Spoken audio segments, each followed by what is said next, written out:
Good afternoon, everyone. I'm Aditya Raghawa with the Terry Council for Business Sustainability, and I am delighted to welcome you to this virtual edition of the World Sustainable Development Summit and the thematic track titled Collaborative Platforms to Fast Track India Incorporated's Race to Zero Emissions.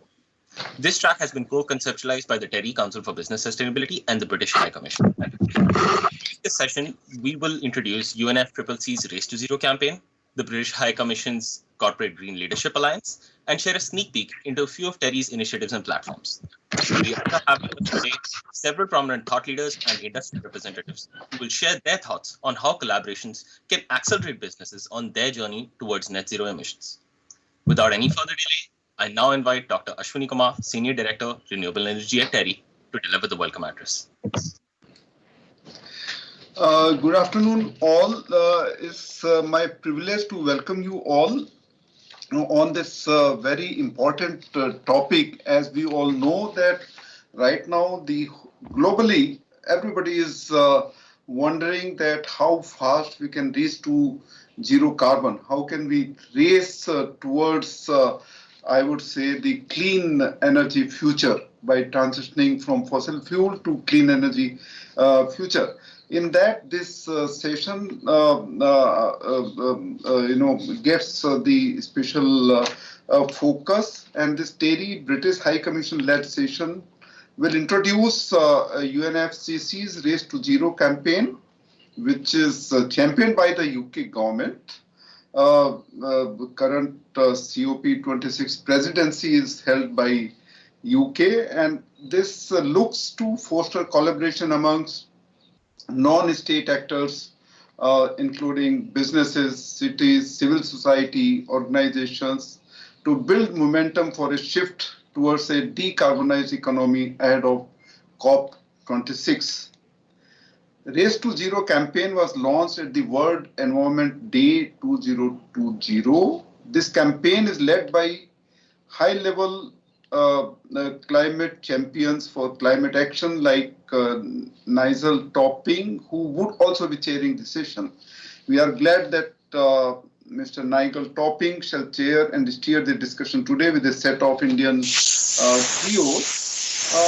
Terry's relationship with British High Commission it's a long relationship. It starts 2003-4, and I think we are privileged that British High Commission looks at Terry as a first port of call on matters pertaining to energy, environment, climate change, and sustainable development. And I would like to point out at this stage that India continues to be the only country among the G20 nations whose Paris pledges and actions are well placed on track to below 2 degrees Celsius global warming scenarios. UK too has firmed its roadmap towards its goal of net zero emissions by 2050. With the upcoming COP26, both countries are in a strong position to encourage other countries to adopt similarly ambitious net zero targets. Once again, I welcome you all, and to begin with, I take pleasure in inviting Ms Rhiannon Harries, and she has a long career in policy and project delivery. She took up the post of Deputy Trade Commissioner, South Asia at the British High Commission, New Delhi in July 2018. Rhiannon grew up in Worcestershire, UK, and went on to read the Oriental Studies at University College, Oxford. She holds a Master of Public Policy from the London School of Economics and Political Science. With India, she is connected in more than one way, and she has been a part of UK's civil nuclear cooperation with the Indian government that was done overseeing the UK's sponsorship of 2 UN organizations and following the UA referendum. So she has long on the policy delivery, project delivery aspect. So with that, I invite Ms. Rhiannon Harries to say, yeah. Thank you very much for that introduction and good afternoon to all of you. And let me first say a big thank you to Terry for co-hosting such an interesting event and inviting me to speak at this business track session. It's a real pleasure to be here. As has been mentioned, the UK is due to host the COP26 summit later this year, and we see this as an opportunity to drive a truly global effort. COP26 will be the biggest summit the UK has ever hosted, bringing together over 30,000 delegates when it takes place in Glasgow in November. And there we need countries, cities, states and businesses to move onto a credible path to reach net zero globally in the coming decades. And collaboration between the UK and India will be crucial to this. Our COP26 president, Alok Sharma, is visiting India next week to learn about the great steps India is taking to meet and hopefully overachieve on its climate commitments. A key part of his itinerary will be engaging with business in India, as it is not just the Indian government who is taking action. As we know, India is home to some of the biggest multinationals in the world, and many are driving this change, including globally. And to name check just a few, India's Dalmia Cement, who I know are on the line, were one of the first cement producers in the world to commit to science-based targets, and has since been followed by Europe's Heidelberg Cement and Lafarge Holcim. Dalmia is now committed to being net zero by 2040 and was ranked as the most sustainable cement producer in the world by CDP. So many congratulations. Tata Power will help deliver the nation's renewable energy transition and targets 40 to 50% of power generation through non-fossil fuel sources by 2025. Tata Steel, which is one of the world's 10 largest steel companies by volume, has set an ambitious target to sit the global industry benchmark in CO2 emissions by 2025. And at the World Economic Forum in 2018, Anand Mahindra, chairman of the Mahindra Group, challenged all companies to set a science-based target and committed all the group's companies to set one. Businesses in India and around the world are making commitments, and there is no shortage of initiatives that they are being asked to sign up to. The UK, as COP26 president, is clear that we believe commitments should be firstly credible with an underpinning action plan, which has been independently verified. Secondly, linked to wider climate objectives, for example, to a 1.5 degree pathway. And thirdly, part of a wider influential grouping, encouraging others to take action. We're therefore prioritising science-based targets, specifically the Race to Zero and the Corporate Green Leadership Alliance. I look forward to hearing more about both of these initiatives shortly in today's session. I would like to highlight the opportunity to put in an expression of interest for businesses, civil society, academia, trade unions, Indigenous groups, young people and others to apply to be involved in COP26.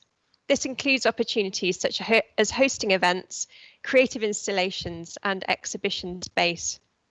We expect demand to be high, but we would encourage you to participate and to come together with collaborative proposals with a focus on profiling the voices of those most impacted by climate change. As we're discussing here today, we're keen to showcase businesses and organisations who have set ambitious net zero commitments by 2050 or earlier, with a credible short-term action plan to achieve this, including science-based targets and joining the Race to Zero. Details for how to express interest can be found on the UK government website. Please do consider applying before the deadline of the 5th of March.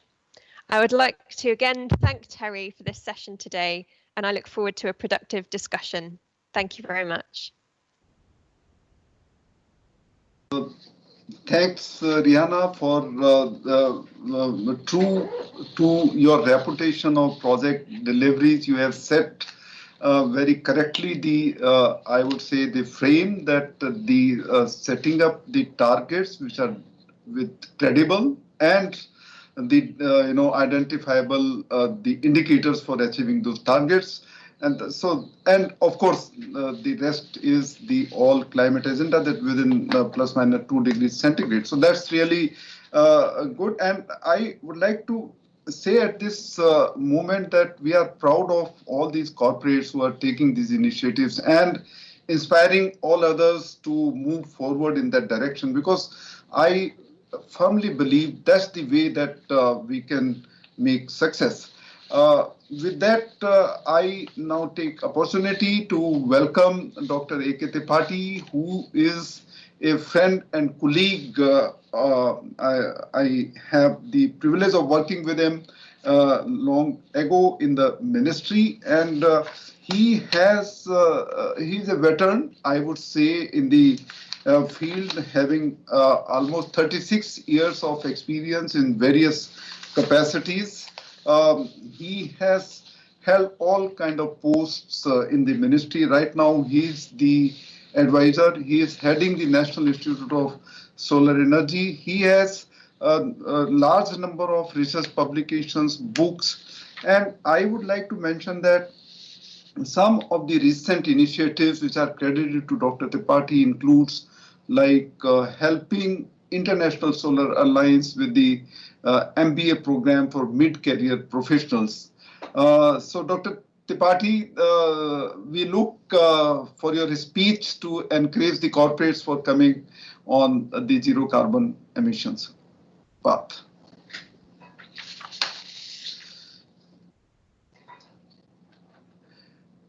You have to unmute, Dr. Tripathi. Yeah.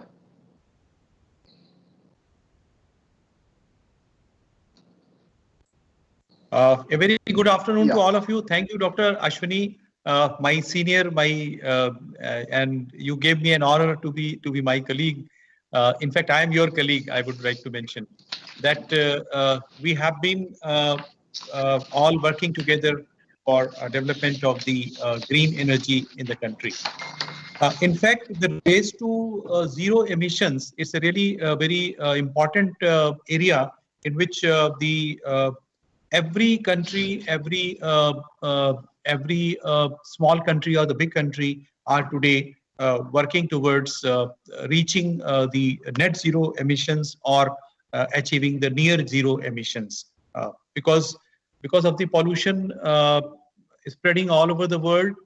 It is very important that every country takes small step, not a small, the biggest steps are now required because the condition of the pollution in many countries have reached to the unbearable level. And this is very important to take care of this. In fact, if we talk about the country like India, India has already committed for having a 40% of its energy through non-fossil fuel-based energy resources by 2030. And in this direction, the country set its target in a very stringent manner. And the first target was set, which is 175 to promote the renewable energy. Renewable energy has been found a very important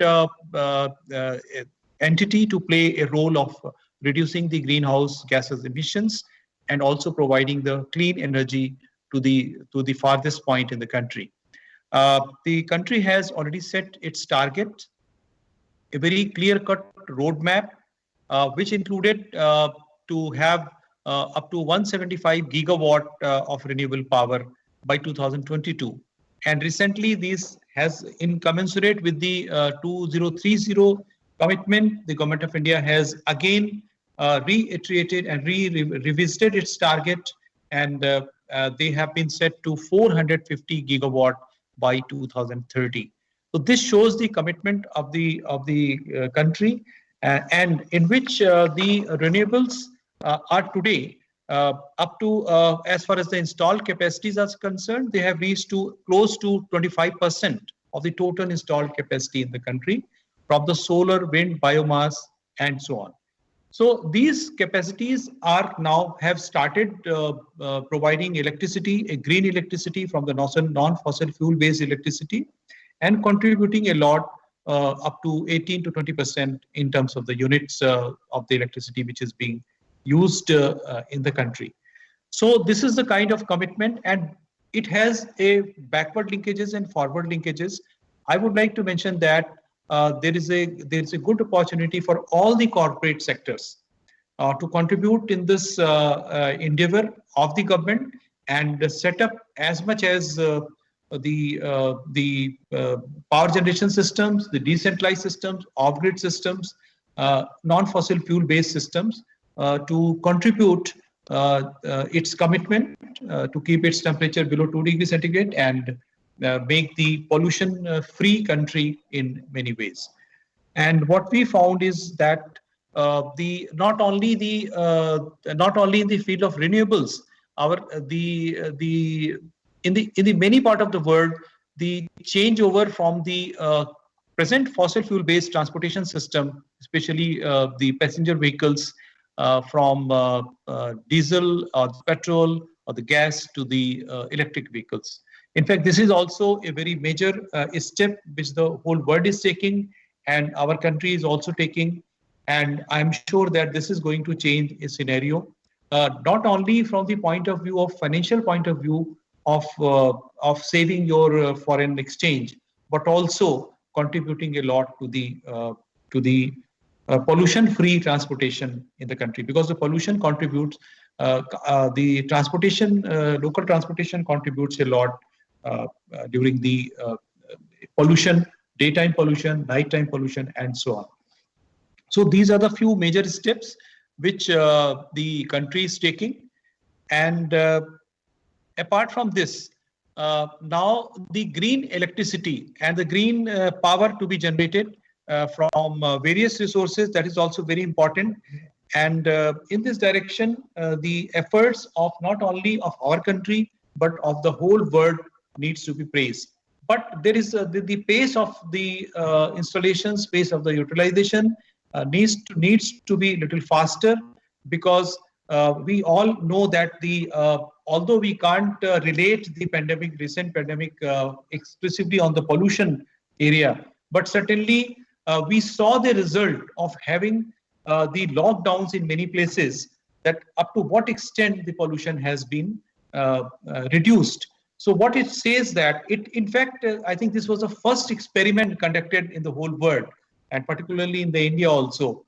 We saw that the pollution which is coming, which we used to come, it reduced to a great extent. It means this shows that the large quantity of the pollution can be mitigated through, it is a man-made pollution, and such kind of man-made pollution can be mitigated by the man only, by having some restrictions, by changing the technology which are meant for the zero emissions, and many technologies are known in the country, and I'm sure that not only our country, the many all the countries will take forward steps to race towards zero emissions. In fact, the race towards zero emission is a very right, I would say, topic, because we have to race. I mean, we don't have to wait now.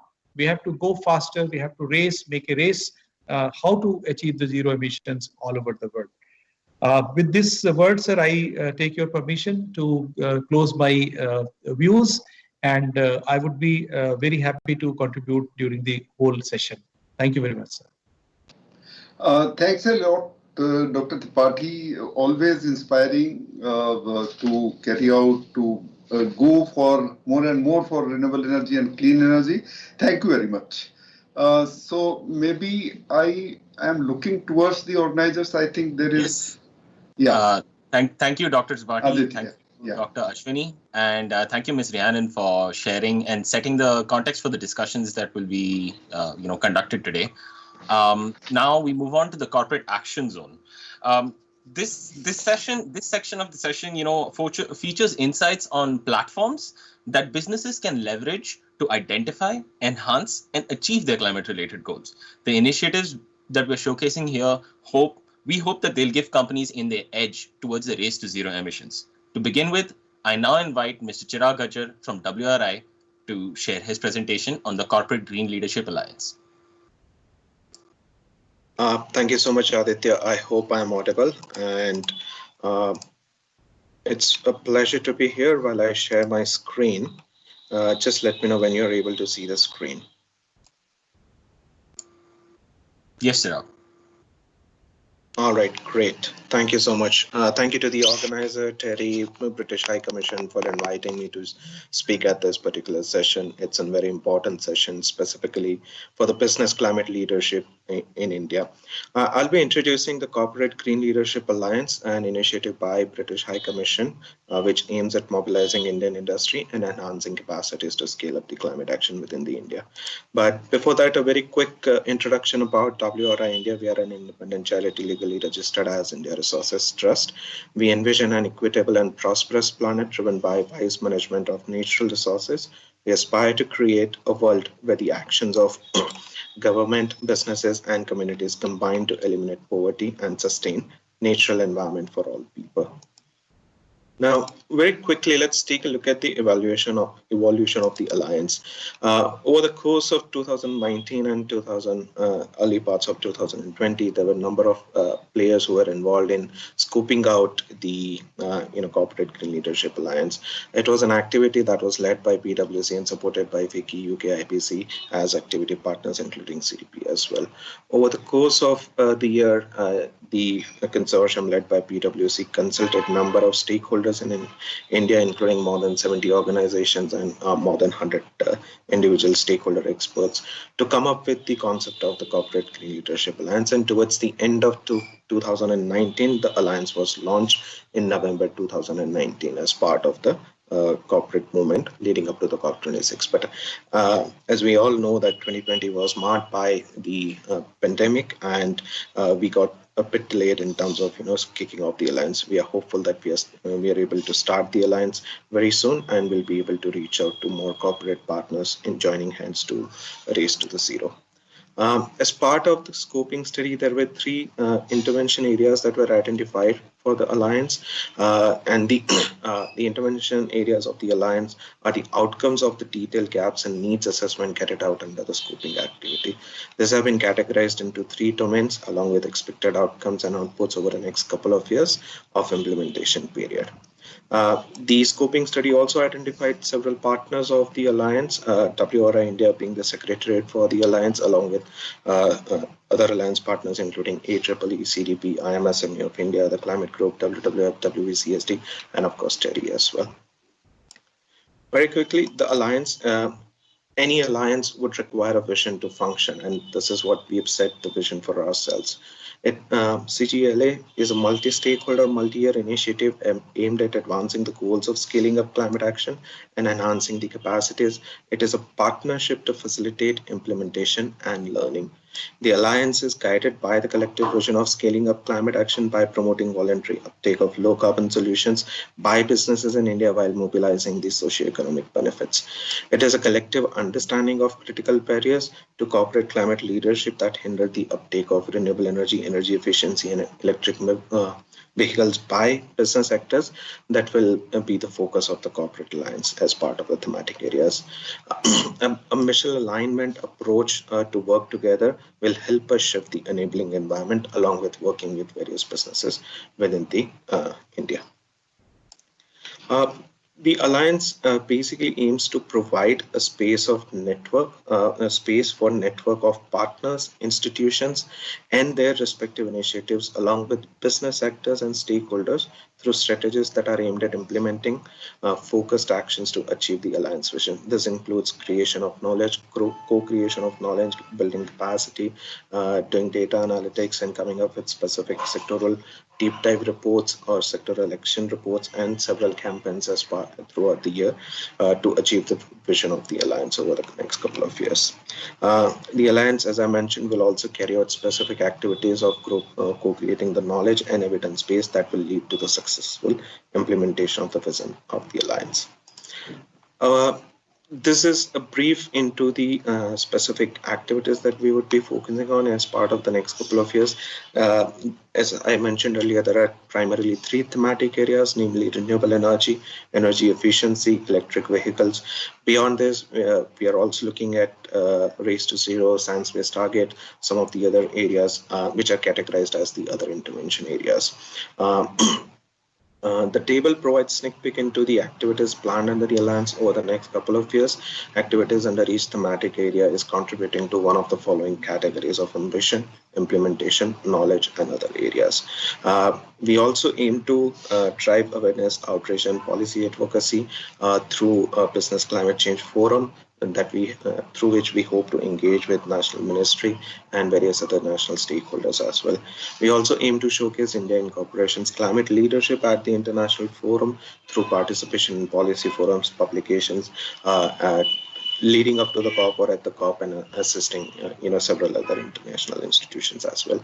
We also aim to come out with annual report on climate action and dissemination of knowledge at national and international platforms, highlighting the key activities undertaken by the Indian industry over the course of the year.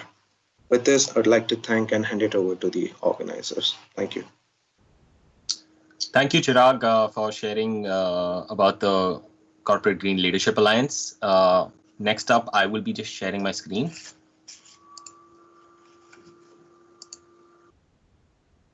I hope this is visible. So for the next section, we just have a quick sneak peek on some corporate relevant collaborations, platforms, and initiatives that TERI has with its various partners. First up is the TERI Council for Business Sustainability. This is the largest and most centrally located collaborative platform that TERI has since 2001.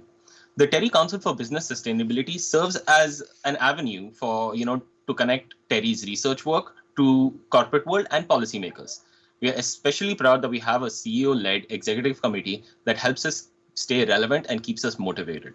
We are also really happy that Mr. Mahindra Singhi, our executive committee co-chair, and Mr. Rajiv Mishra have joined us today for the discussions. TERI believes that non-state actors, especially businesses, have a very vital role to play by understanding not just the opportunities of low-carbon economy and challenges on one hand, but also by mobilizing resources and offering know-how and solutions on the other. With the outbreak of the pandemic last year, governments around the world have been grappling with a variety of issues such as saving jobs, saving lives, and saving economies. The urgency for climate action may yet take another backseat, even as the reality of floods, heat waves, and extreme storms plays out alongside the pandemic in many parts of the world.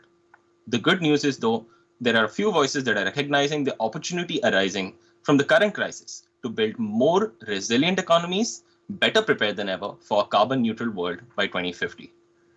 It means that actions taken today should be such that they meet the immediate challenge of a green recovery from the pandemic and also give India an upward push towards achieving net zero emissions by 2050.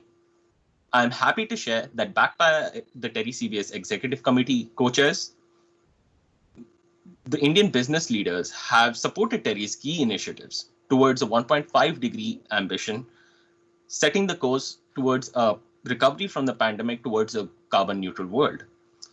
26 Indian CEOs are signatories to a document, a statement that outlines 8 priorities for repurposing business actions to promote policies that can stimulate green growth for a sustainable and resilient recovery.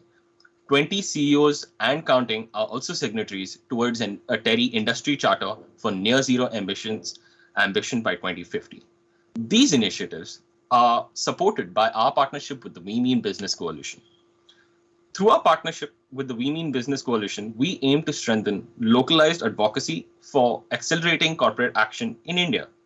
These interventions are done in collaboration with the We Mean Business India players, WBCSD, CDP, and the Climate Group. In order to meet its INDCs, India has until now focused on a more government-led competitive tender to build the ecosystem, and it's been quite successful in doing so. However, the next wave of growth is expected to come from corporates and MSMEs. Here, I would like to invite our partner, Dr. Divya Sharma from the Climate Group India, to say a few words.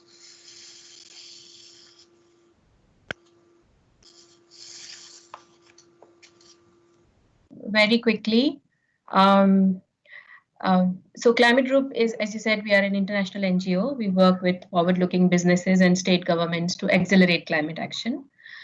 With businesses, we run our 3 campaigns, RE100, EP100, and EV100 campaigns, where companies take a time-bound pledge to further climate-related actions and business sustainability. So RE100 was launched in 2014, the world's most influential companies committing to sourcing 100% of their global electricity consumption from renewable sources. And globally, we are 260 companies as our members, and 70 plus companies out of those have operations in India. CDP is the partner to Climate Group on RE100. And the average target year for member companies to reach 100% of renewable energy is 2028. We have also had a lot of growth in the Asia Pacific region in the recent past. An RE100 India Policy Working Group has been set up to formulate a set of policy asks that advocates enabling policies and regulations for allowing greater corporate RE procurement in India. The envisaged outcome of this exercise is that policy asks from a leading group of RE India companies will influence the central government and states' RE agenda towards consistently eliminating barriers and implementing policy solutions to support of companies' 100% RE commitment. So RE100 India Policy Working Group is also being coordinated with civil societies, including initiatives like WRI's GPMDG, WWF's READY, World Business Council for Sustainable Development's Corporate RE-PPA, and of course, TERI's policy work on RE corporate sourcing with states. As part of this effort, we invited more than 70 RE100 companies with presence in India to self-nominate for being part of the RE India policy working group. And we shortlisted 5 companies to form this working group. Basis, among other things, the industry segment they represent, their responsiveness to RE100 communication, and their exposure to advocacy efforts. With the businesses, particularly, including our EP100 and EV100 campaigns and RE100, our aim is to bring more and more businesses who hold the biggest opportunity to mitigate emissions.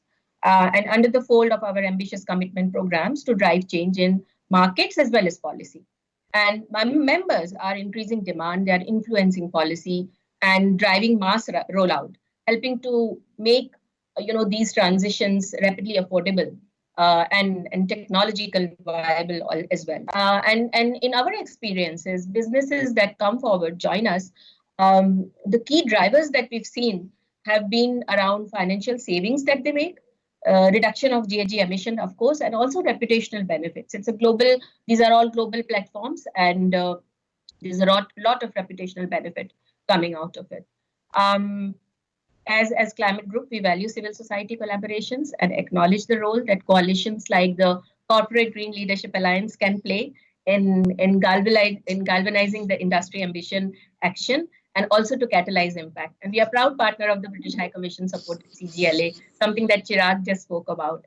And lastly, with state governments through our Under 2 coalition, we are working directly with states and regions to support implementation of their action plans and strategies.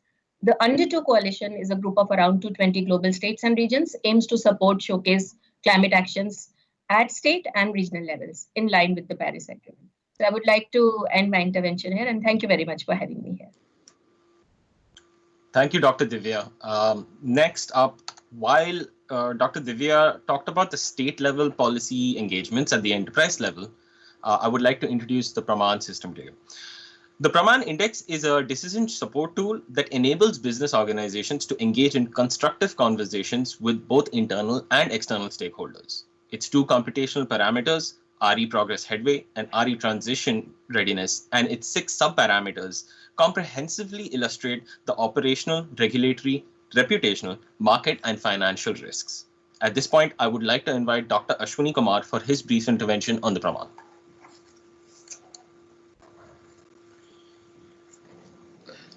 Thanks.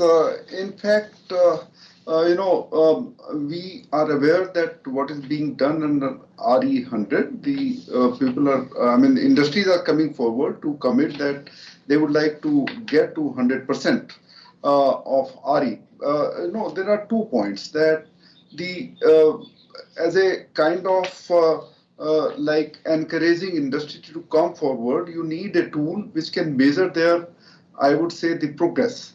And we are seeing Praman as a tool which can act as a catalyst to accelerate RE deployment by, I would say kind of peer review, peer comparison, things like that within the C&I sector. And this, we are sure that would facilitate transition to RE in alignment with the national climate commitments. And this fact is certainly, I think this group understands more than I do, that the commercial and industrial sector is the largest electricity consumer in India. And greening of that sector is envisaged to play a pivotal role in India's indices. So I think that's the perspective, and we are looking forward. In the last years, the last edition of WSDS, the portal was launched and were declared, and during the year, even during taking cognizance of the pandemic period, we could develop the portal. We could attract the industry. I think we have already experimented with the metrics what have been developed. I think, Aditya, can we move to next slide or something? Yeah. So basically, these are the sample representation of RE consumption index when somebody wants to get the metrics done. So this is the kind of results you get. As Aditya told, there are a good number of parameters which tell you that where do you stand today and how well you are prepared for transitioning to the clean energy or RE energy. Yeah, next, please. Yeah, so over to Aditya.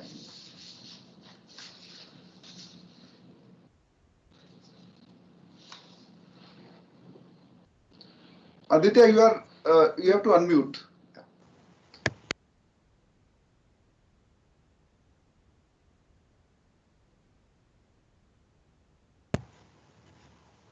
Aditya, you are mute.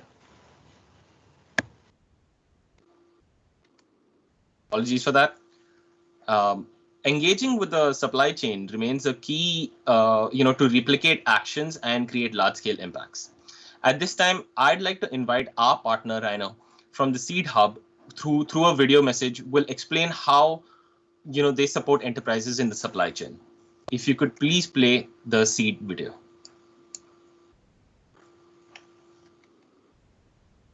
Hello, ladies and gentlemen. My name is Ryan Axter. I'm the Director of Operations at Seed.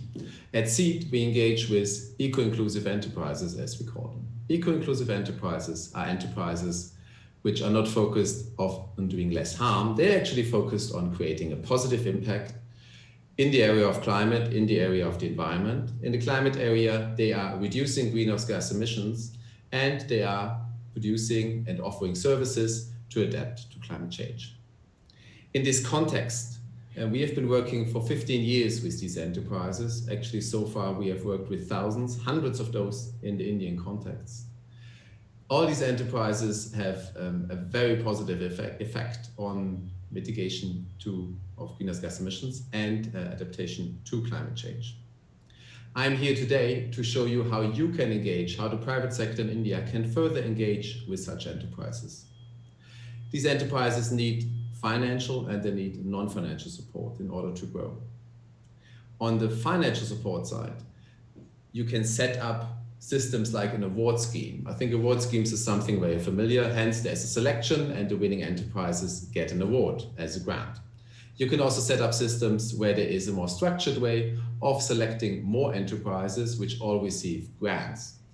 What gets even more interesting if you can set up a system where these enterprises actually receive loans, maybe with a partial repayment scheme, a partial grant scheme, to help them to grow and accelerate their growth. A lot of these enterprises don't have stellar growth curves, what you expect from IT enterprises, for example, but they create a sustainable and a good impact over time and have a steady growth and are able to take up loans. But sometimes they need a little help with it.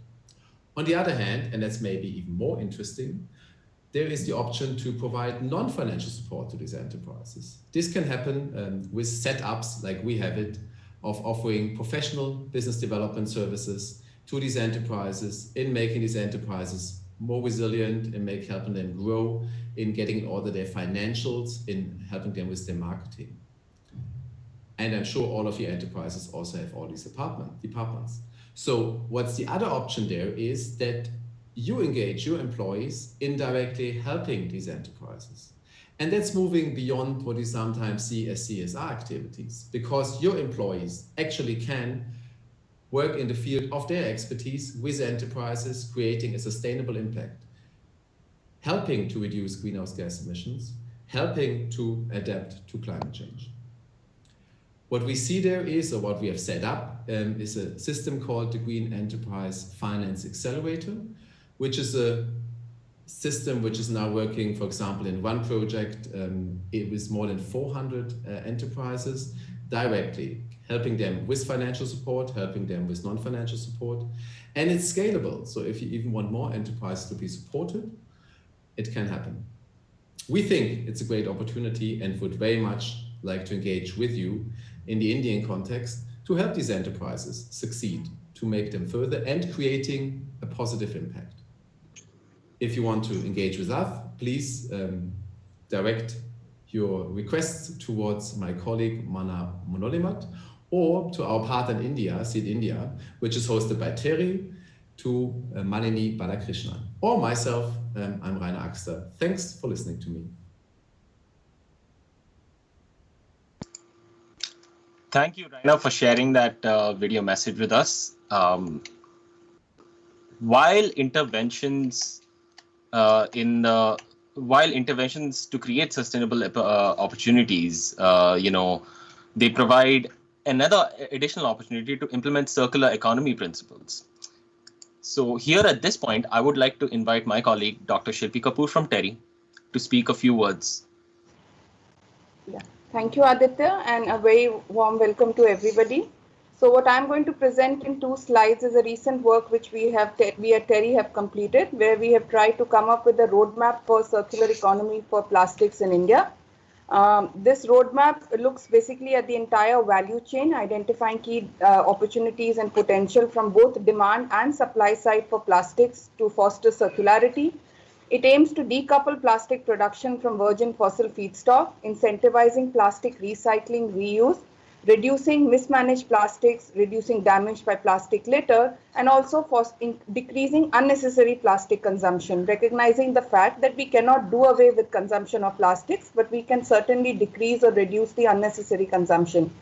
The roadmap strongly emphasizes that the transition to circular plastics economy in India would require extensive linkages, both in the form of financial regulatory, between key stakeholders, including regulators, policymakers, corporates, and financial institutions. And this will need to be supported by innovative technological and financial solutions. Extensive stakeholder consultations were undertaken while we were preparing this roadmap, which included consulting key industry representatives, subject matter experts, urban local bodies, civil society, industry associations, and consumers. The preparation of the roadmap has been supported by Children's Investment Fund Foundation, SIF. Aditya, can you move to the next slide? The roadmap includes discussion on some of the key issues which are listed here. So looking at special focus on difficult to recycle plastics, which include the commonly used multi-layer plastics, existing practices in India and how these can be there's scope for replication and scaling up.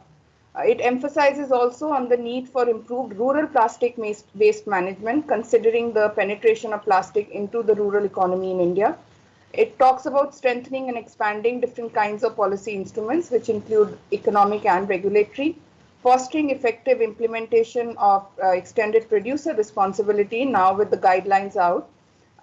It talks also about investment towards circular solutions. And last but not the least, emphasizes on the need for having a polymer science perspective towards plastic circularity. The structure of the roadmap recommendation basically is around 3 key objectives, which are listed here in my slide 2. Adopting sustainable material solutions using bio-based polymers, substitution of virgin polymer with recycled polymer, and dematerialization of plastic products. Increasing supply of good quality secondary plastic feedstock. and inventing, innovating, and encouraging alternative uses of difficult to recycle plastic waste. So given these three objectives, the roadmap proposes a set of action heads, and then within those action heads which are listed here, there are detailed actions which are suggested to take forward the circular economy agenda for plastic sector in India. This is from my side. Over to you, Aditya. Thank you. Thank you, Dr. Shilpi. So while our session today introduces the Race to Zero campaign, and while Mr. Topping would be introducing the campaign personally, I would like to invite our partner, Countdown and Count Us In initiatives. We have a short video from them. These initiatives are partners to the Race to Zero campaign. And through Terry's partnership with these initiatives, we look forward to an enriched experience to the run-up to COP26. If you could please play the Countdown video. I'm Sasha Rodrigues, and I'm joined by my colleague Eric Levine, and we're here representing Countdown and Count Us In, two global movements making the climate message accessible, impactful, and data-driven. So Countdown is a global initiative founded by TED and Future Stewards to accelerate the solutions to the climate crisis, building a narrative of the net zero future that we can all build together, and having greenhouse gases by 2030 as an important milestone along the way. It really tackles these 5 key thematic areas that we need to make breakthroughs in: energy, transport, materials, food, and nature. And it does so in a way of bringing together business leaders, scientists, entrepreneurs, farmers, CEOs, artists, government officials to collaborate in new ways to accelerate progress. Count Us In is a sister initiative, which is about broadening out and engaging everybody and mobilizing them onto the field to be part of protecting what they love and building a future that we all can thrive in. It is an opportunity for business leaders specifically to engage their employees and their customers and invite them to join you on the pathway to building our net zero future. Countdown was launched on the 10th of October 2020 with a virtual event that was streamed live over YouTube, as well as over 600 TEDx events globally. And it garnered over 15 million viewers. And you can see a really impressive list of speakers there, including some of our hosts. Now, 86% of the viewers actually felt that Countdown presented climate ideas in a format that was far more engaging than what they've experienced earlier. Count Us In was launched at Countdown as a call to action. Between October and December, we focused on our testing market, UK and the India. And since then, we've had over 100,000 people take 1.8 million steps, reducing over 32 million kgs of carbon. But this is only the start, and we're a decade-long campaign. And we are, in fact, the official citizen climate action platforms for both the Race to Zero as well as COP26. And in addition to those two incredible partners, I'm just going to leave a slide with some of our other partners up there just for a moment so you can have a look at it. Do these numbers actually tell us? What story are they telling us? To me, I take hope in the fact that this is for the first time that we've managed to reach a large global audience that was otherwise not engaged in the climate dialogue, let alone climate action. And these people could have been your neighbors, your clients, your employees. And this is the audience that we're hoping to activate in India as well as globally.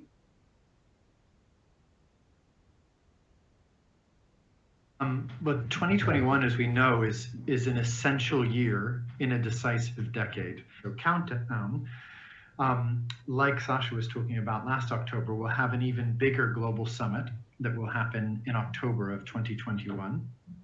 Sasha, if you click on to the next slide, we can see that. Not only will there be a global summit that all of you as senior business leaders could be invited to attend, there will be a network of over 1,000 TEDx events that will happen, dozens of them in India and all around the world, that will stitch together TEDx organizers and their local communities, local content combined with global solutions in those 5 thematic areas. You could connect your company and employees to a local TEDx event. You could get a free TEDx license and host your own TEDx event, weaving your own story and company's transition in with some of the global content from the Countdown Global Summit and bring everyone in on the story. Count Us In is an invitation for all organizations and brands and companies to engage their key stakeholders, perhaps starting internally by inviting your employees to take personal, practical action to reduce their own footprints, and to do that in a way that is counted and visible and can be added up as part of your company and added up as part of the Count Us In movement as a whole. You can do the same publicly facing with your customers and clients, creating an ecosystem of the actors you work with and seeing the impact that you can make together. There are so many ways that you can be part of this movement and harness your energies alongside other people and be part of really accelerating what we know is this crucial year of 2021 as we head towards COP26. Thank you. Thank you, Sasha and Eric, for sharing that video message with us. We now move on to the CXO panel. Can decisions to secure our common future and the race to zero be business justified? Joining our panel today, we have Mr. Mahendra Singhi from Dalmia Cement, Mr. Rajiv Mishra from CLP Power India, Dr. Maria Mendeluse from We Mean Business Coalition, Ms. Diksha Vats from the Aditya Birla Group, Mr. Rohit Anand from the CDC Group, Mr. Bose Varghese from Infosys, and Dr. Sunita Purushottam from Mahindra Lifespace Developers Limited. We are, of course, also very honored to have Mr. Nigel Topping, the high-level climate champion for COP26, as our chairperson. Mr. Topping, I give you the lead. Please kickstart the discussions. Great. Thank you, Aditya. It's really wonderful to be here. It's an honor to chair the session today. For those of you who don't know, my role as the high-level champion for COP26 is to work with you, with the private sector and local government, to drive ambition and action, and to drive what we call the ambition loop. And it's first of all, I'd like to thank Terry and the British High Commission for helping us put this together.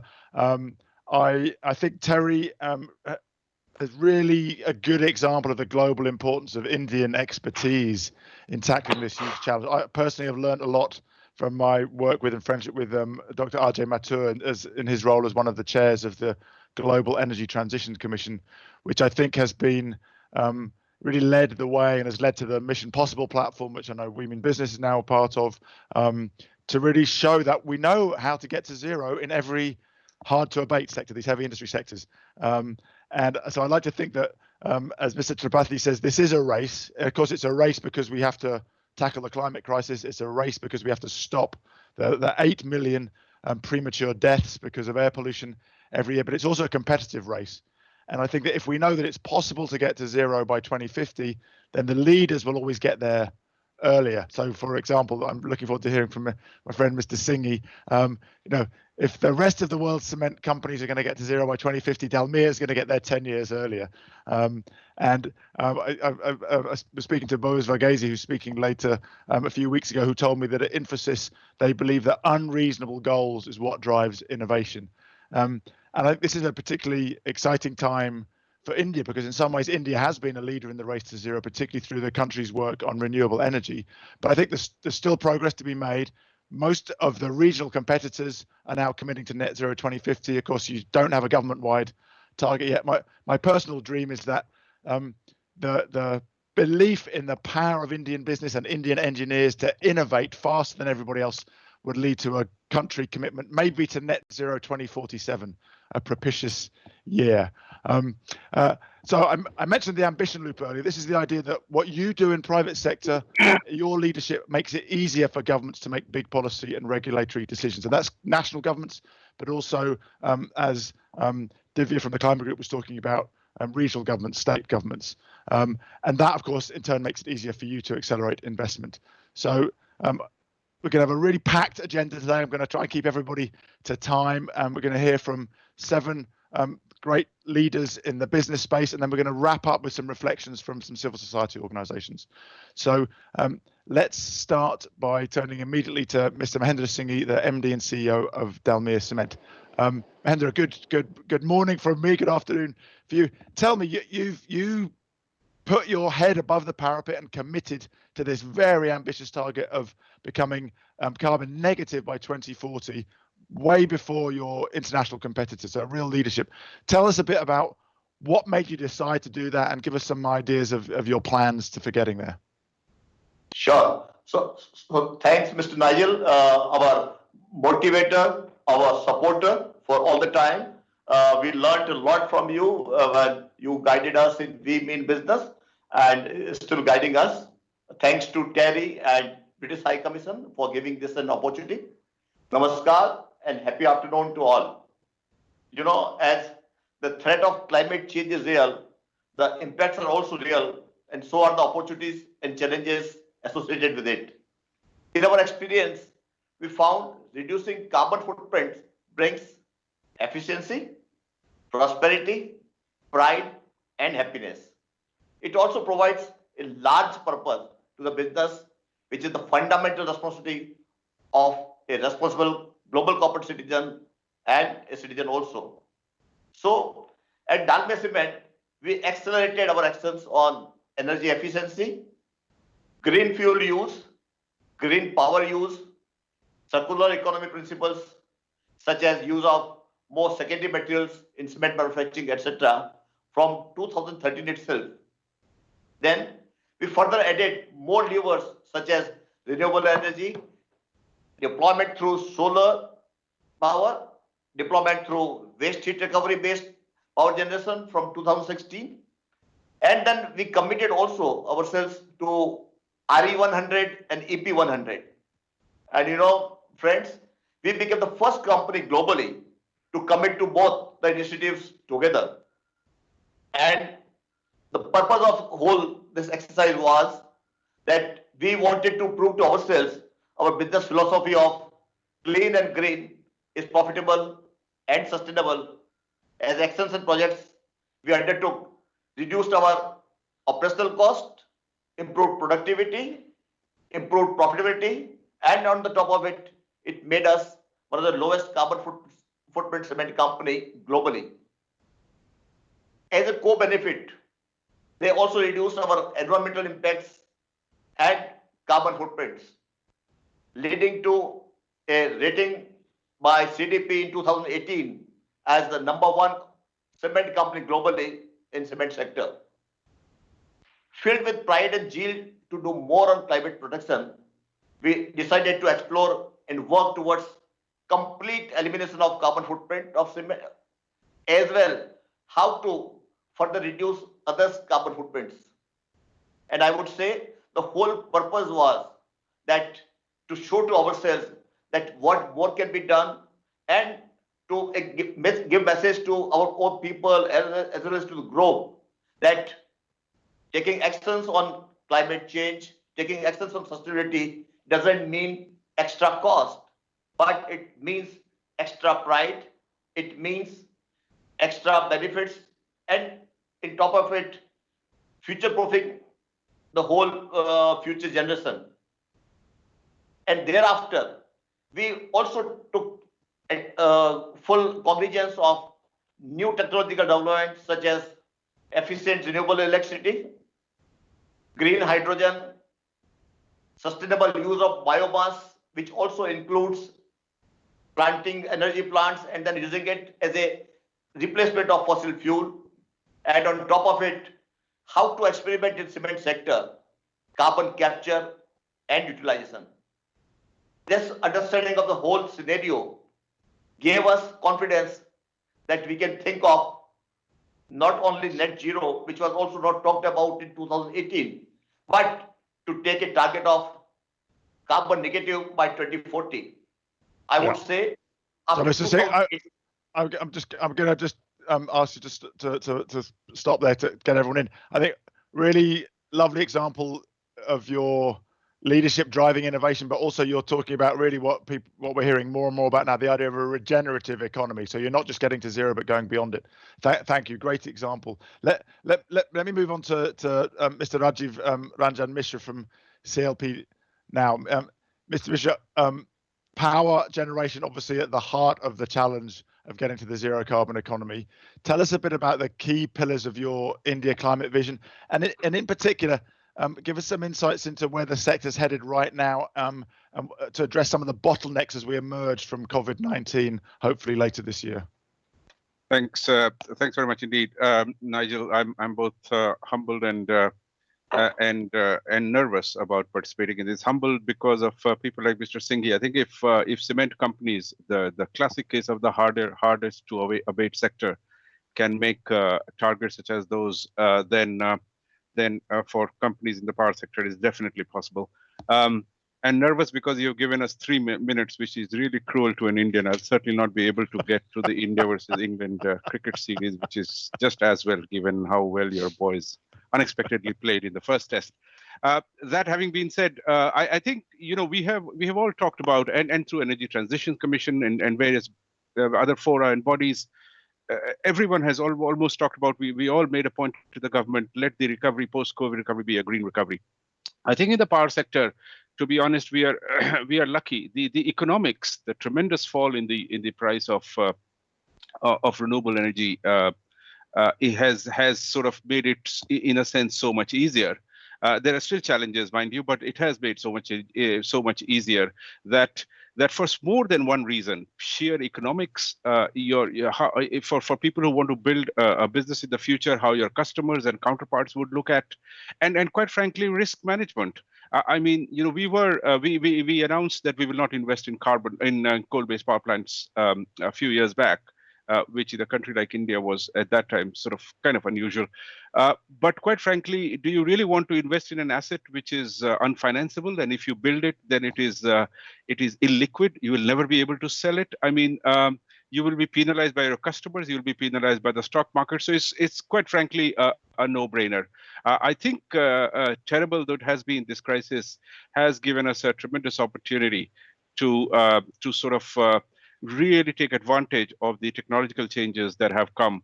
And so far as where India is heading in the power sector, I think there are just a couple of things. We need to now move our focus to making renewable energy from infirm to firm. Now, most of I have seen in parts of Germany where grids have 60% energy terms from renewable and run it perfectly well, but that they are connected to large hydro sources in the Nordic countries and so on, and other countries in the world use gas. India has neither, and therefore, obviously, use of battery is something which I think all in the industry, all responsible power companies, I'd like to think, would like to see very much the government take advantage of it. And several things can be done. I think we have seen the power of ideas, from how 20 gigawatts became 150 or 175, which is now becoming 450. So it is possible. It is very much possible. And the second thing I would just say is that one of the other blockages in India is regulatory, essentially tariff structure, which simple terms means because clearly some portions of our population need to be helped, but giving help to the vulnerable sections of the customers through centrally decided power tariffs rather than directly. That is a big block. My alarm sounded for the 3 minutes. I had we examined the classical IPP to industry power purchase projects in a range of Indian states. And we looked at Gujarat, Karnataka, Madhya Pradesh, Maharashtra, Rajasthan, Tamil Nadu, all the more well-developed one with a lot of renewable resources. And it was shocking to know that in all but one state, the cross-subsidy charges and the grid charges, essentially those meant to prevent direct supply, were nearly more than 3 rupees a unit, way more than the marginal tariff that one is getting from the entire tariff from renewable sources today. And that is because having for a certain reason. So I feel if we can address those parts whilst recognizing that certain parts of our population in a poor country does require help, then quite frankly, sky is the limit. I'll just stop there. Thanks. No, thank you for putting your own alarm on. I appreciate that. I think really, in a way, we've been surprised, right, by the exponential change, as you say, from 20 to 175 to 450. I know in the UK where I live, the national grid have, in order to try and reassure people that we can go, as you say, from the sort of partial penetration to full penetration, they've said that they believe they could run a fully renewable grid from 2025. But of course, that does mean adaptations at the grid level, not just more capacity. And a really good point about the need for very clear messages of the kind of regulatory framework that business needs in order to be able to play it. It's a good example of what I talk about by the ambition loop. Thank you very much, Rajiv. Great examples. And I want to turn now to my good friend, Maria Mendeluce, the CEO of the We Mean Business Coalition. Maria, you're really at the heart of what you and I have talked about as radical collaboration in so many different ways, and we've heard some good examples earlier. So can you just share some global and regional perspective on the importance of these kind of partnerships in accelerating not just ambition but the pace of implementation from the private sector? Thank you, Nigel, and also I'm very humbled to be with this very distinguished panel. So at the Women Business Coalition, we have seen in the past year the race to zero that Nigel has created picked up at all levels. So half of the G20 countries have net zero targets. Only business between January and September, they increased between 500 and 1,500 companies that have committed to net zero. And this creates what Nigel mentioned is the ambition loop. At Women Business, we work with more than 1,400 companies, including those in this panel. And we want to mainstream net zero in all companies, in all geographies, in all sectors, in all business sizes.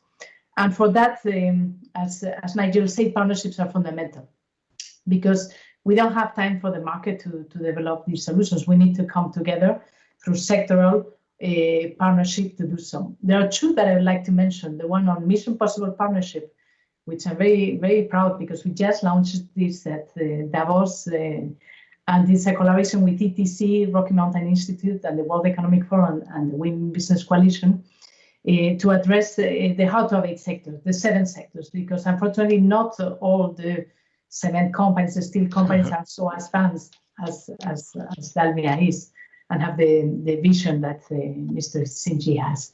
So the idea is that we help those sectors accelerate by creating some levers of change, by creating demand signals, policy signals, finance signals for them to accelerate and to commit to net zero. There is another initiative that I'm also quite proud that we launched in September with the International Chamber of Commerce that is called the SME Climate Hub. There, the idea is differently. As you know, Scope 3 emissions, supply chain emissions, are the large part of emissions from many companies. And here what we want is to encourage small companies to also commit to net zero, to commit to the race to zero. And we're providing them tools and incentives. And what is interesting is a group that we have created to spearhead the exercise here, which is called the 1.5 Supply Chain Leaders. Leaders, big companies like IKEA, like BT, like Tanya, that are asking their supply chains to commit to net zero and providing just with that a signal to their providers that the race to zero is going on and that they will be keen to work with them. In relationship to India, I was so keen to see the previous slide. So we're a very proud partner of TERI, and we want to engage business leaders. We have Mahindra, we have Dalmia, but we want to see many more in the international spheres. And we work with the climate group, with CDP and WBCSD to push the Science-Based Targets Initiative, RE100, EV100, EP100, and more concrete activities like green mobility. So we want in the future to engage more with the industry transition with the cement, the steel through MPP. So just to finalize, a big credit to Nigel and Gonzalo and the high-level champion teams, because the race to zero is bringing us all together in this incredible race to the urgency of the challenge. So thanks a lot, Nigel. Thank you, Maria. One thing that I've always enjoyed about working with you is you always go straight to the practical, like, okay, big target, zero, but what are we actually going to do? And I think that collaboration around Mission Possible and also the need to engage with the millions of SMEs that actually really prop up the world economy and is where a lot of the innovation and a lot of the job creation. So two really good examples. Thank you. So let's move now to the role of finance and Mr. Rohit Anand, who's the Director of Infrastructure at CDC Group PLC. Mr. Anand, I can't see you on my screen. Are you there? Yes, there you are. Hi, Rohit.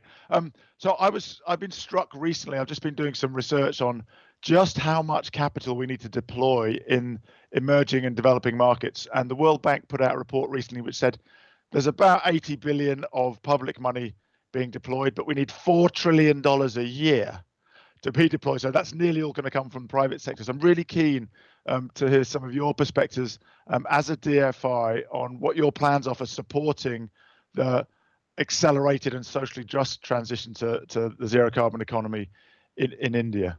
Rohit, over to you. Great. Thank you, Nigel, and it's nice to see some familiar faces around. So just for the benefit of those who aren't aware, CDC is the UK government's development finance institution and has been active in India for about 30 years. And as far as the clean energy sector in India is concerned, we've been investing for the last 10 years and have helped create 3 IPPs which are in the market today. So we've had the chance to go through some of these sort of positive developments over the last 10 years. Nigel, to your question of the quantum of money, I think frankly the amounts of money are so large that it's very difficult to go in a very quantitative approach for them. The way we think about it is that the good thing about India is that over the last 10 years, the regulatory regime has been relatively stable. India has a PPA market, which is in local currency, so it's not creating the same dollar liabilities as many other countries are. So that allows for people to invest in this currency. And as a result, you see most of the power development which is happening in the country is actually using foreign money. Once you pick through the IPPs, almost all of the capital is foreign. So given what is happening globally, it's an excellent time for the Indian companies to capitalize on this appetite to invest in clean energy. And as a result, what you see is every second month, there is one new IPP which pops up. And while 10 years ago, I remember that I was part of helping a business called Green Infra enter this industry, where raising $50 million was a big deal. Now we have companies which will start with an initial commitment of $300, $400, $500 million from some sponsors.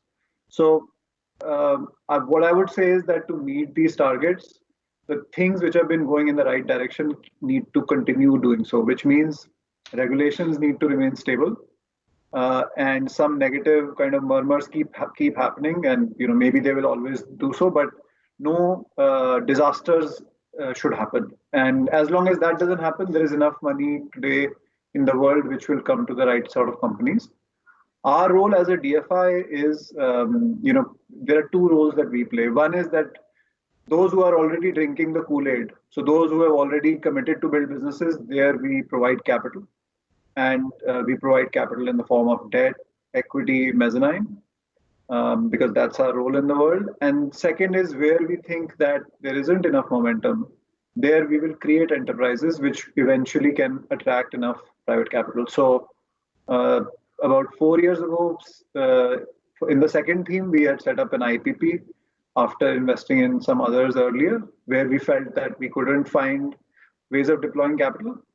We created a company which is now about 1.5 gigawatt large and has ended up raising about $1 billion of external capital. So that's our role. If things are going well, then we simply plug in the capital. If things are not going well, then we have to create the right enterprises. And then the second bit is that we also CDC provides capital to banks and financial institutions to on-lend to companies, for example, who want to set up captive power capacity to clean up their business. So we might lend to a bank, or we might lend to an NBFC, who might then on-lend further. And third, thank you, Rohan. We're going to have to move on to the next speaker. I think particularly interesting the way that you explained so clearly that the stability of the policy environment has attracted a lot of direct foreign investment. So really interesting message, I think, to other countries about the importance of the policy environment in terms of attracting investment.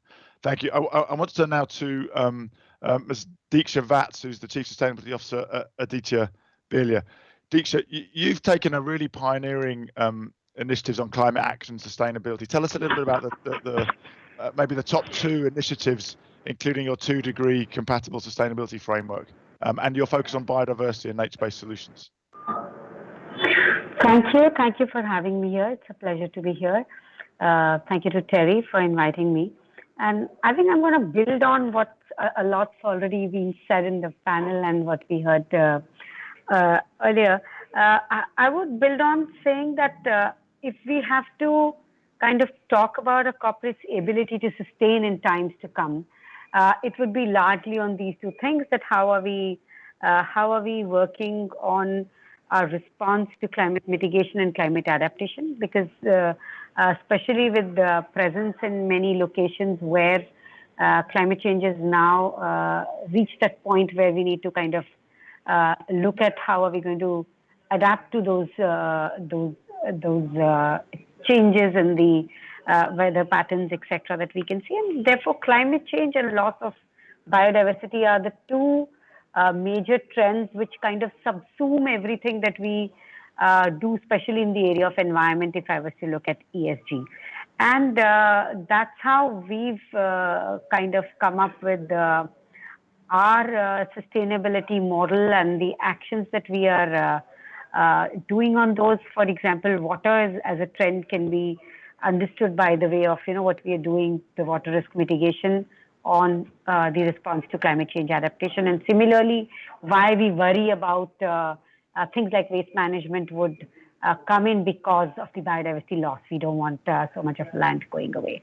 And that's how we look at it. And in terms of examples, I think there are many pioneering things, and I would just stay with some of the latest ones, top of the mind. Our cement business, which is the largest in the country, is the first to issue sustainability-linked bonds earlier this week. And where we're saying that, we put our, we've actually gone and taken it head on, saying that we would we set our targets and we'll meet them. And then, of course, initiatives like we were rated very well on EP 100. And linked to this sustainability bonds is actually taking science-based targets for the cement business. Similarly, if I was to use an example for nature, the biodiversity base, we've been working with the IUCN for last now almost 5 years. And we started that pilot with our cement business, and now at our metals and mining business we're working quite closely with IUCN. And another example where I would give is the world first, what we've done in our alumina refining process. So red mud is a very large quantums of waste that gets generated in when you make alumina from bauxite. Hindalco is the first company where 3 of our refineries for the non-monsoon months have got 100% utilization of that red mud, which is being used in cement companies to replace virgin materials like laterite. So, that approach and those examples is what I would kind of talk about here. And then, of course, participation in each of the sectors that we are in, taking that, leadership position as industry, whether it's International Aluminium Institute, whether it's Global Concrete and Cement Association, or it's Sustainable Apparel Coalition. So we're doing that, saying that how do we work on our own as businesses, as well as collaboratively with our peers and solution providers. I'll keep it at that. I hope I kept to my 3 minutes. Fantastic. Thank you, Deeksha. Very succinct. And I think particularly interesting you talk about that sustainability bond you've just issued, and how we're seeing this huge sea change in the investor community starting to really value clear transition plans from industrial companies. Also, I like that you point out the growing importance of sectoral collaboration. Of course, it's good to have competition, but actually we can go much faster if at least the basic roadmap is agreed by the whole sector. So thank you for that really good example.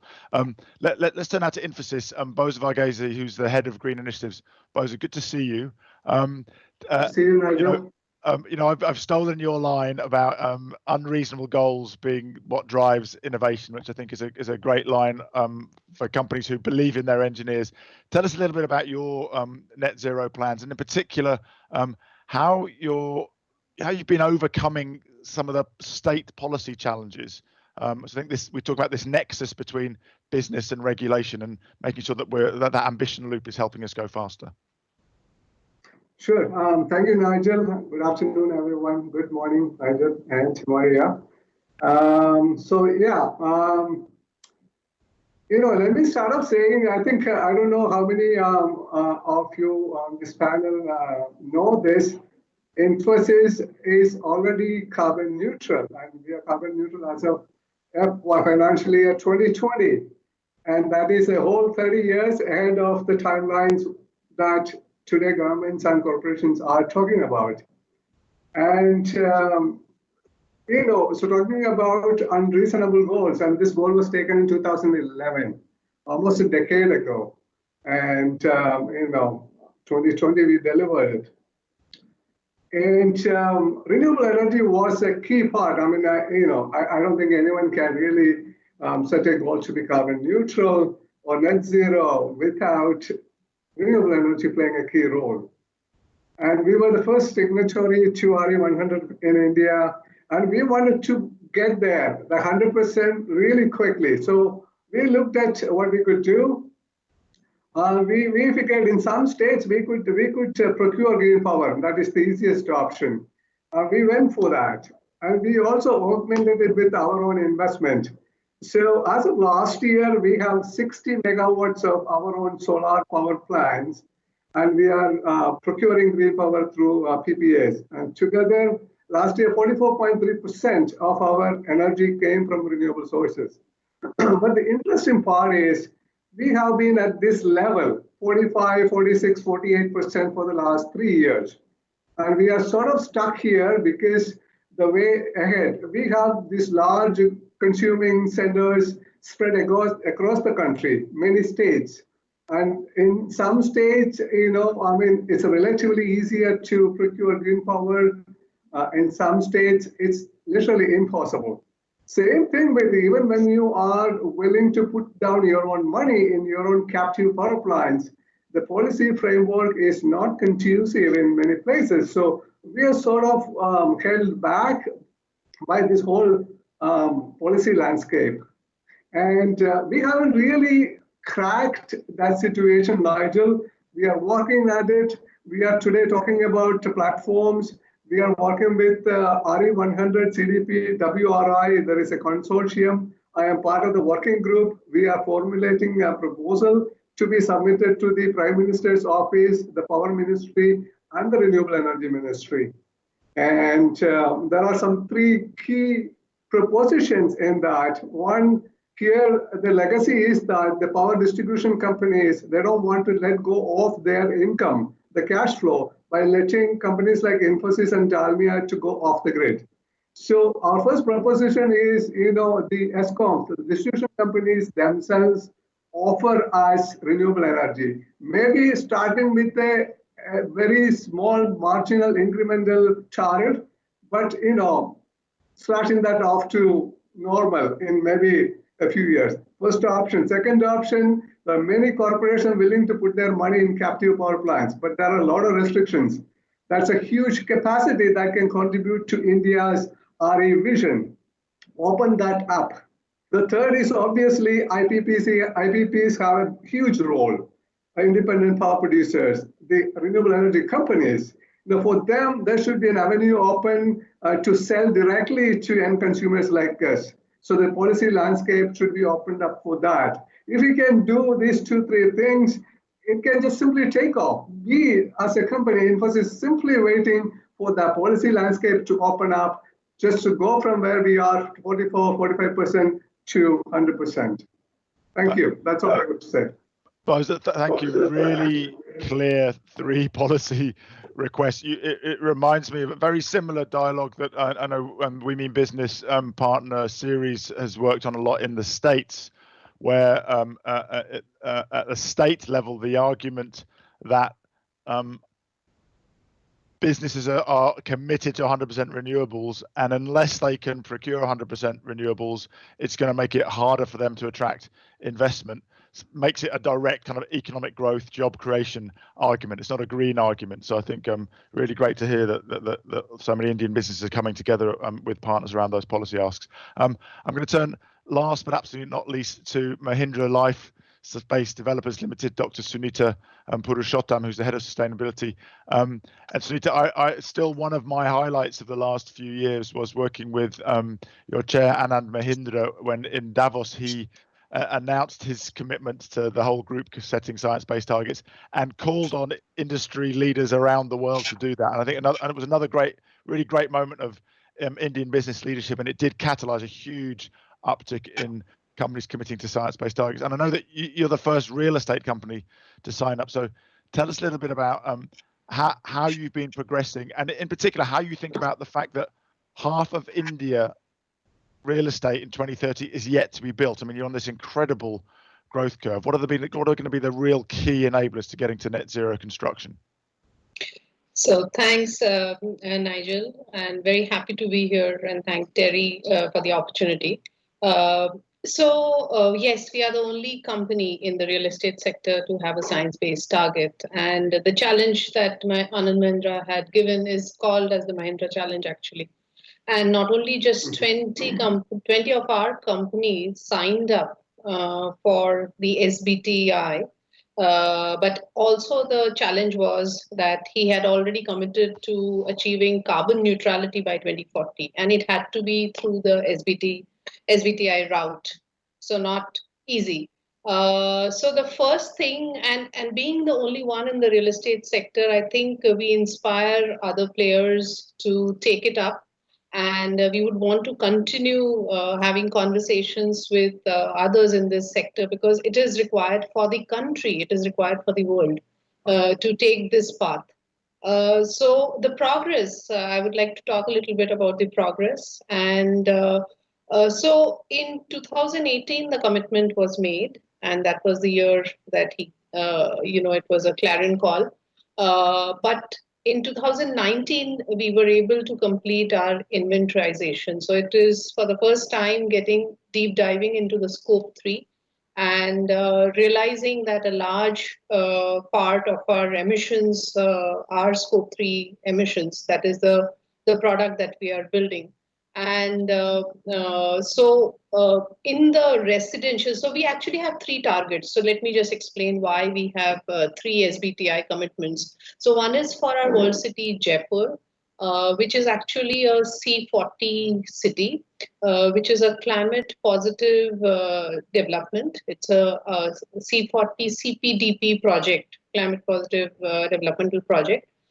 Which actually also has the options for looking at the customer emissions over there. So it's a city, and we have commercial entities, including Infosys, as one of our customers at World City Jaipur, as well as in Chennai. So this is a climate positive development. And so Jaipur, because it is only half developed, so it is a 3,000 acre property, land, and only its half is developed. So it's in the growth path. Chennai is developed, almost developed. So we don't have too much land parcels over there to develop. So the target in Chennai and the commitment is different. And for that, we have achieved 42% of our target already now, 2020. We are still doing our 2021 inventory calculations. For Jaipur, we have achieved 15% of our target, and the years are 2033. So by 2033, we have to achieve it. And I think for Jaipur and Chennai, it will be easy. We will be able to achieve the science-based target. What is more difficult to achieve is the scope 3 target, which is primarily comprising of in the residential side. So the third SBT is on the residential side, which is the MLDL, all the properties that we develop, LIG, MIG, and high-income group properties that we develop, residential high-rises. The challenging area is where we are looking at the scope 3. And there, the more aggressive target would be going towards net zero building. And we are looking at how we can move towards that. That's the thing that is for the future generation. And that brings me to the next part of your question, that, so much of India is yet to be built. And the way we are going to build this India is going to define the temperature of the country. So, because land use change removes, it's removing carbon which is captured in form of trees and grass, shrublands, and all different types of vegetation, even agri. So agri to resi is, the non-agricultural land that we use for developing the properties. So we really have to look at a combination of low energy, low carbon buildings plus nature-based solutions, which Diksha was earlier referring to compensate for the change in the land that we are, embarking on. So integrating all the residential properties and the rapid urbanization with agro-biodiversity, ways to look at reducing the temperature using trees and the landscape. So there is a lot of intervention that is required. So the 3 or 4 key items for India and the building environment sector to look at would be adoption of Eco-Nivas Samhita, which is the energy efficiency, it's a equivalent of ECBC, Eco-Nivas Samhita, residential. This is for residential. This has to be complied with. And currently it is not mandatory, it is voluntary. So that will look at the thermal comfort. The other aspect to look at is integration of, how we can integrate it into the landscape of all the different types of urban. Material selection is again key. Where are we and what are we procuring? And is it giving you that thermal comfort? Because this aspect is tied very closely with the air conditioning and cooling demand. And like I'm saying that the temperature is going to rise, we really can't afford to cool our homes with ACs because it exponentially increases the GHG emissions associated.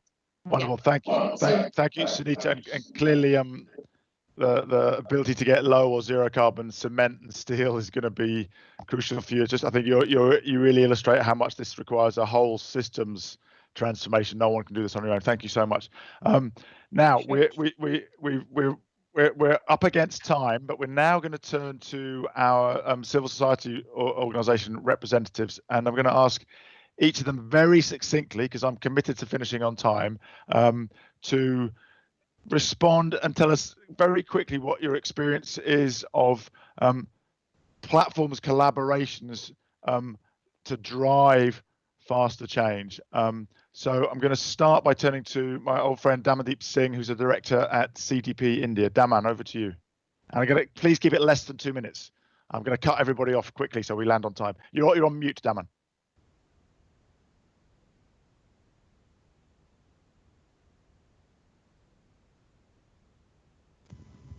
Thanks, Nigel. So just to mention very quickly, a lot has been said, and CDP and science-based targets have both been referenced. So this year we had over 10,000 companies respond to CDP, an increase of 14%. In India, we saw an increase of 17%. So, the only positive sign, I think, coming out of the pandemic, it seems like there's a greater interest in sustainability and ESG investment. And how we are collaborating is that CDP works as the technical engine for science-based targets as well as for RE100. So we have a program on SPD incubator along with WWF. And so, Nigel, you can convince Anand Mahindra to take on the Mahindra challenge and to ask all the companies to commit to science-based targets. But when it comes to Sunita and people like that who have to implement it, then they're stuck and they're trying to figure out how to do. So we are trying to be that intermediary between what the boss commits and how it's implemented.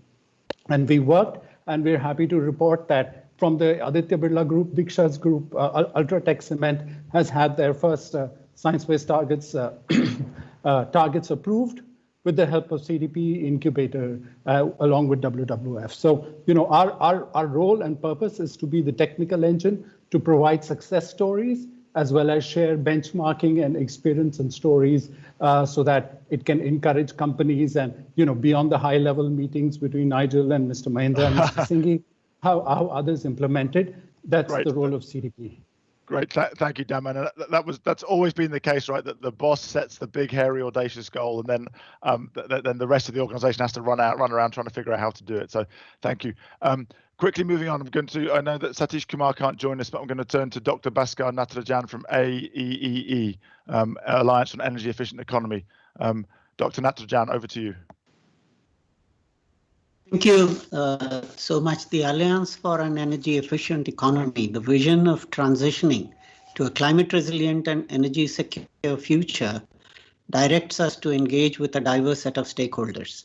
AEEE works with the private sector in embracing energy efficiency and low carbon strategies into their business actions to stay ahead and demonstrate leadership. AEEE, a part of the collaborative platform, the Corporate Green Leadership Alliance, will work with businesses to accelerate actions for a green leadership. AEEE plans to get businesses, particularly large businesses and medium businesses, to make commitments to lead the way under the planned activities under CGLA. AEEE is happy to be a part of this platform, engaging with corporates in their journey of sustainability. Thank you. Thank you, Dr. Bhaskar. Very succinct. Appreciated. Let me turn now to Mr. Atul Mudalia from the Climate Group in India.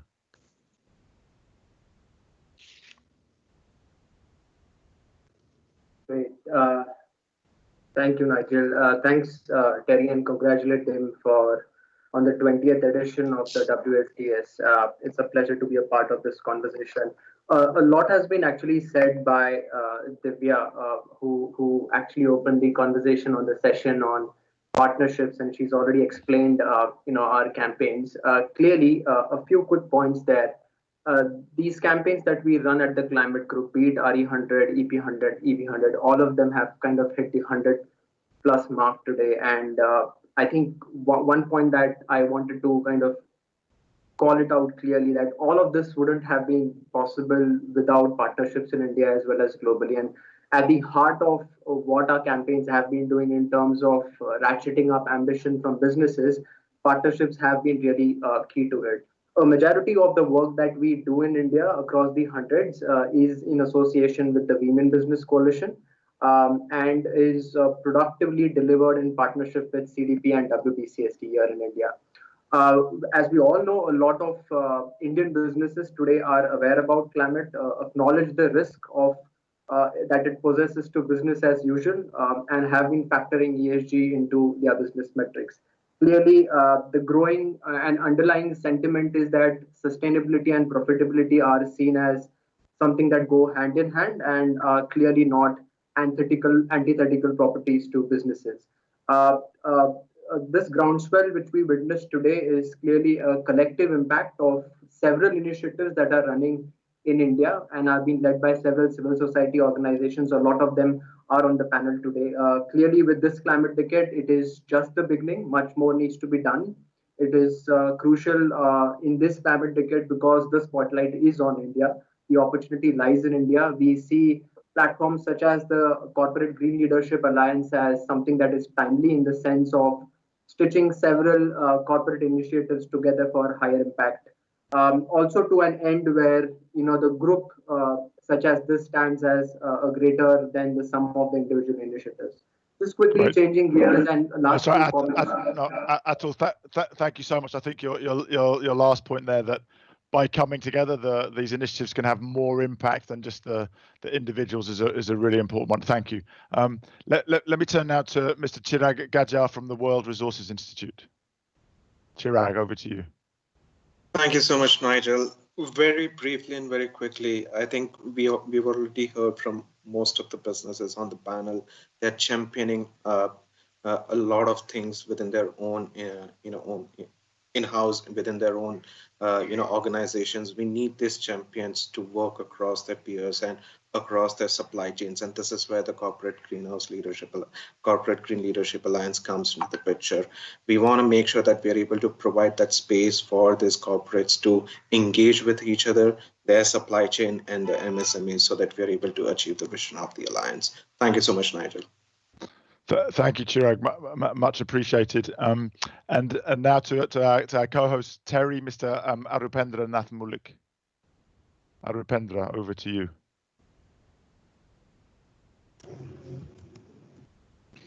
Yeah, thank you, Nigel. The collaboration, is indeed, required.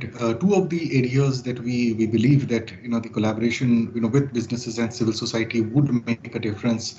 A, on, the skilling, B, on engaging with the supply chain, and C, on the state level and the local level, engagement with the policymakers. Thank you. Great. Thank you so much, Arupendra. And now to the World Business Council for Sustainable Development, Mr. Jasmeet Khurana. Jasmeet. Thank you, Nigel. I just wanted to quickly give an example of how when businesses come together, they can create a difference and how civil society can catalyze it. To kind of elaborate on that, what World Business Council for Sustainable Development recently did is brought together all these businesses to think about our membership criteria. And one of the key membership criteria that we, through these 200 businesses, which have about $8.5 trillion in revenue, kind of agreed on is a net zero commitment. So to be a WBCG member in the future, businesses will need to be net zero and have a plan to implement net zero latest as of 2050. So, that gives an example of how businesses, when they work together, and civil society, when it can catalyze those actions, can make sure that everyone moves together. So even if, for example, if 50 of our businesses had already signed, I don't remember the exact numbers, had already signed on to net zero, but now we're kind of moving the entire 200 of our members in that direction, right? So just that collaboration and businesses working together is something that we need to foster, and the civil society needs to foster.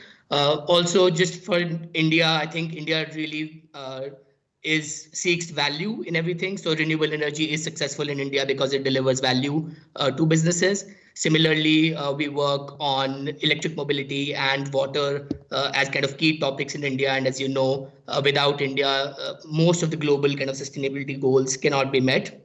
So the role of Indian business is key. And we would like to invite all Indian businesses on this call to come together, work with us, and solve some of these big challenges of our times. Thank you, Jasmine. And I have to say that I think the decision of the World Business Council to amend your membership criteria so that to be a member of the council, the business has to be committed in a robust way with a plan to net zero by 2050 at the latest is a great example of civil society leadership, which takes some courage, right? So congratulations on that. We look forward to all 200 of those companies joining the race to zero in the coming months. And then finally, I'd like to turn to Ms. Bhavna Prasad from WWF India. Bhavna, over to you. Thank you very much, Nigel, and good afternoon to all of you. First of all, I'd like to thank BHC and Terry for inviting us for this important discussion. And second, Nigel and Bose, I totally agree on the unreasonable goal or the audacious targets that are important to achieve climate change, because we're not going to be able to do that without something very audacious today, which will be normal for tomorrow. At WWF India, we are running two platforms. One, which is linked to Science-Based Targets Initiative. As Daman already mentioned, we're working with them on creating greater awareness within corporates in India on Science-Based Targets Initiative, and now particularly more so on the new the net zero corporate standard that has just been launched. And we're seeing increasing interest from corporates to achieving that particular standard. And that's something that's going to be very critical in our run-up to COP26 to help corporates achieve that ambition. The second platform that we're running is called Renewable Energy Demand Enhancement. That's a platform specifically designed for CNI consumers. And the reason I'm highlighting CNI is particularly because they are very important in this transition to net zero and towards companies achieving RE100 targets, as one would say. They're about 51%, but actual consumption of electricity, renewable electricity, is only 3.2%. So that is very significant, and there are major policy and regulatory challenges that Bose mentioned earlier that are extremely important. And so this alliance is specifically to address the gaps between where companies would like to be and where they can actually achieve to be. And as a result of quite a lot of these conversations, both with the corporates, with civil society, and also with the government officials, we've had some significant positive momentum, with some changes being incorporated by MNRE directly as part of their interactions, both with CNI consumers and also with the Electricity Amendment Act. And those are positive changes. Thank you. Thank you, Bhavna. Thank you. Fantastic. Thank you. look, I want to first of all thank everyone for being so succinct to helping us land a really packed agenda on time. We clearly could go on with this conversation for at least twice as long. There's such a rich well of experience, everybody here. Let me just sum up what I think we've heard today.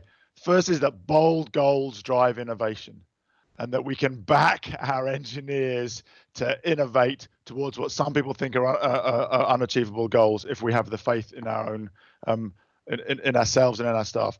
The second is that leadership brings its rewards commercially, but also in the wonderful words of Mrs. Singhi, in terms of pride and happiness. So it doesn't just bring economic rewards, but it brings a better life and livelihood. Third, loud and clear, the importance and the power of collaboration. Yes, we can compete, but there are so many aspects where we need to collaborate in order, fourth, to drive that ambition loop. And I think we've just heard at the end there lovely examples of how civil society organizations are really helping accelerate that ambition loop between businesses and governments, both state and national. So I leave it with you to say, let's get to that unreasonable goal of net zero 2047 for Indian economy and Indian society. And let's get all of the major Indian industrial companies to publicly join the race to zero before COP26, so that when those of you who join us in Glasgow in November come there, the whole world sees that India is one of the main drivers of innovation and decarbonisation of the economy. I'd like to end by thanking once again the British High Commission and Terry for convening such a wonderful panel. And with that, I'll hand back to Aditya. Thank you, everybody.